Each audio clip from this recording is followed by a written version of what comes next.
اس کی وجہ یہ ہے کہ بیرسیا کی اردو دہلی کی مرہون منت نہیں ہے، بلکہ مالوا میں صوفیہ کے قافلے کے آنے کے بعد یہاں کی مقامی مالوی زبان کے ساتھ عربی اور فارسی کی جب آمیزش ہوئی تو ہندوی کی راہ ہموار ہو چکی تھی۔ قاضی محمد صالح جو عہد عالمگیری میں بیرسیا کے قاضی کے عہدے پر فائز رہے ہیں، انہوں نے 1708 میں مثنوی اخلاق الحسنہ کو لکھا تھا اور اس کے ثبوت مالوا کے قدیم اردو دستاویز میں موجود ہیں۔ اس طرح سے یہ کہا جا سکتا ہے کہ مالوا میں اردو کو شعری پیکر کے روپ میں منظر عام پر لانے میں بیرسیا کو سبقت حاصل ہے، لیکن اب اس بیرسیا میں اردو زبان دم توڑ رہی ہے۔ حالانکہ اردو اب بھی یہاں کے 80% لوگوں کی زبان ہے اور شاعری کا سلسلہ روایتی انداز میں جاری ہے، لیکن اردو کے نئے قاری پیدا کرنے کے سلسلے میں یہاں پر حکومت ہو یا اردو کی انجمن، کوئی خاطر قدم نہیں اٹھایا جا رہا۔ جب آزادی ہوئی اس وقت تو اردو کی پوزیشن بہت اسٹرانگ تھی، سرکاری دفتروں میں جتنا بھی کام ہوتا تھا اردو میں ہوتا تھا، اس کے علاوہ جو عوام کے طرف سے درخواستیں جو منصوبے پیش کیے جاتے تھے گورنمنٹ کو، وہ سب اردو میں ہوتے تھے۔ اردو لازمی ہو گئی تھی سرکاری ملازمین کے لیے۔ رفتہ رفتہ آزادی کے بعد اردو کی جگہ ہندی کا استعمال شروع ہوا۔ ہندی کا استعمال ایک دیش بھکتی بھی ہے اس میں، اور دوسری یہ کہ وہ راشٹر بھاشا بھی ہے، اس لیے ضروری ہے۔ لیکن اس کا یہ مطلب نہیں ہے کہ آپ اپنی مادری زبان اردو سے اپنا رابطہ توڑ لیں۔ مسلمانوں میں آزادی کے بعد جو مسلمان یہاں رکے تھے ان میں انتہائی نا امیدی پیدا ہو گئی تھی، اور اس نا امیدی کے پیدا ہونے کی وجہ سے اردو سے بے رغبتی بڑھی۔ وہ یہ لگا انہیں کہ اب اردو کی تعلیم جو ہے ہمارے روزگار اور ہماری زندگی کا ذریعہ نہیں بن سکے گی، تو اردو سے ان کی دوری ہوتی گئی۔ اور جب ان کی خود مسلمان کی اردو سے دوری ہوئی، یا دیگر الفاظ میں یوں کہے کہ اردو داں حضرات، وہ کیا ہے، غیر مسلم ہوں یا مسلمان، جب ان کی اردو سے دوری ہوئی تو جہاں تک گورنمنٹ کا عملہ ہے، سرکاری عملہ ہے یا سرکاری مشنری ہے، انہوں نے بھی بے رغبتی دکھائی اس زمانے میں۔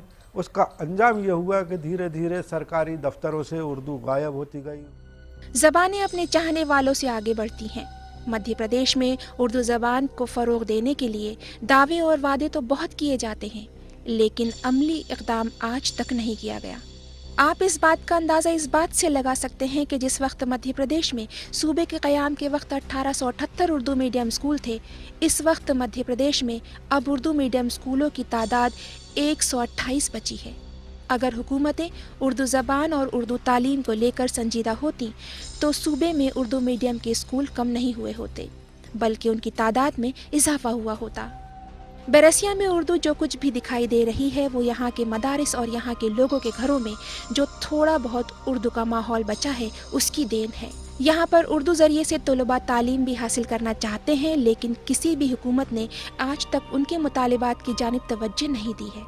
مسلمانوں کی تعلیم کے مطابق تو 30-40% شکشا کی طرف دھیان ہے بچوں کا، باقی طرف دھیان نہیں ہے۔ تعلیم صحیح طرح سے نہیں ملتی، اردو تعلیم نہیں ملتی ہے ان کو صحیح طریقے سے، ٹیچر نہیں ہے اردو کے، اس کارن سے بچے پڑھ نہیں پاتے ہیں۔ جیسے پیسے کی پریشانی رہتی ہے، آج کل سرکار نے پیسے کا دے دیا ہے، اس کے بعد بھی گھر کی پریشانیاں رہتی ہیں، تو اس سے وہ نہیں کر پاتے۔ مدھیہ پردیش میں 51 ضلع ہیں اور اس میں کوئی ضلع ایسا نہیں ہے جہاں وقفیہ املاک موجود نہ ہو۔ بیرسیا کی بات کریں تو یہاں بھی وقفیہ املاک موجود ہیں، لیکن اس کا بیشتر حصہ خرد برد کا شکار ہے۔ حالانکہ بیرسیا مدھیہ پردیش کی راجدھانی بھوپال سے محض 45 کلومیٹر کی دوری پر واقع ہے، اور بھوپال میں راجدھانی کے سبب نہ صرف وقف بورڈ بلکہ تمام دفاتر کے ہیڈ کوارٹرز بھی ہیں۔ اس کے باوجود بیرسیا ہی کیا مدھیہ پردیش میں وقفیہ املاک پر ناجائز قبضہ رکنے کا نام نہیں لے رہا ہے۔ یہاں پر بیرسیا میں تاریخی وراثت بھی موجود ہے۔ بانی ریاست بھوپال دوست محمد خان کے والد کا مقبرہ بھی یہیں موجود ہے، لیکن عدم توجہی کا شکار ہے۔ اس جانب نہ تو محکمہ آثار قدیمہ کوئی دھیان دے رہا ہے اور نہ ہی نوابین خاندان اور نہ ہی محکمہ وقف بورڈ۔ اس سلسلے میں کیا کہتے ہیں مقامی لوگ، آپ خود سنیے۔ ان کے والد نور محمد خان کی قبر وہیں ہے، اور انہوں نے ایک زمین وقف کی تھی جو اسی جگہ سے ملی ہوئی ہے، اور وہ آج بھی ریکارڈ میں، اگر آپ بیک میں ریکارڈ ڈھونڈیں گے تو اس میں لکھا ہے چراغ بتی مزار نور محمد خان، برائے چراغ بتی مزار نور محمد خان وقف۔ وہ زمین اس سے لگی ہوئی ہے، لیکن اب وہ وہاں تو خوب مکانات بن گئے، اور وہ اب کوئی جانتا بھی نہیں ہے کہ وہ وقف ہے، لیکن وہ ریکارڈ میں کہیں نہ کہیں درج ہے۔ میرے ایک دوست ہیں، انہوں نے خود پڑھا تھا، وہ وکالت کرتے تھے بیرسیہ میں۔ کچھ تو انہی لوگوں کے وارثان کے قبضے ہیں جن کو ملی تھی۔ اچھا، کچھ ایسی جائیدادیں بھی ہیں جن پر غیر لوگوں نے قبضے کر رکھے، اور ایس ڈی ایم کوئی پاورز ہیں وقفیہ جائیداد ملنے کی، تو ان سے بھی مل کے وہاں اپلیکیشن لگا کر پورے ڈیٹیل کے ساتھ ان سے لی جا سکتی، اور سول کورٹ میں سول سوٹ دائر کیے جا سکتے۔ سوال یہ ہے کہ جو چھڑانا چاہتے ہیں وہی کوشش نہیں کرتے، راستے سے ہٹ جاتے ہیں کچھ دن بعد۔ شروع میں تو آتے ہیں اور بعد میں ختم ہو جاتے، ہٹ جاتے ہیں۔ جیسے نذیر آباد کا مسئلہ ہے، بیرسیہ سے تھوڑا دور پر ایک نذیر آباد، وہاں پر عیدگاہ کی زمین تھی وقف بورڈ کی، اس کی وہاں کے کچھ لڑکوں نے کوشش کی اس کو چھوڑانے کی، اور اس کا سول سوٹ بھی چلا بھوپال سے، وہ ڈگری بھی ہوا، لیکن وہ زمین آج بھی سرکار نے ان کو نہیں دی، کیونکہ وہ لوگ بھی تھک ہار کے بیٹھ گئے۔ مدھیہ پردیش کی کل آبادی میں مسلم آبادی کا تناسب 8.5% کے قریب ہے، لیکن آزادی کے اتنے سال گزرنے کے بعد بھی صوبائی سطح پر اجتماعی طور پر مسلم سماج کی ہم جہت ترقی کے لیے حکومت تو چھوڑیے، مسلم سماج کے ذریعے ایسا کوئی قدم نہیں اٹھایا گیا جس سے مسلم سماج تعلیمی، معاشی اور معاشرتی طور پر ترقی کر سکے۔ اگر مسلم سماج نے حکومتوں کے دعوے سے الگ ہٹ کر اپنے وسائل پر انحصار کیا ہوتا تو مسلم سماج کی تعلیم اور معاشی ترقی کے لیے قدم اٹھایا ہوتا تو اس وقت مدھیہ پردیش میں مسلم سماج کی ترقی کا خاکہ کچھ اور ہوتا۔ دوستوں، آزادی کے بعد بیرسیہ میں مسلم سماج کی ساماجک، شیچک اور آرتھک استھتی پر آدھارت ٹی وی کا خاص پروگرام ادھورے خواب یہیں پر ختم ہوتا ہے۔ ہمارا یہ پروگرام آپ کو کیسا لگا؟ آپ اپنی رائے ہمیں اس پتے پر لکھ بھیجیے۔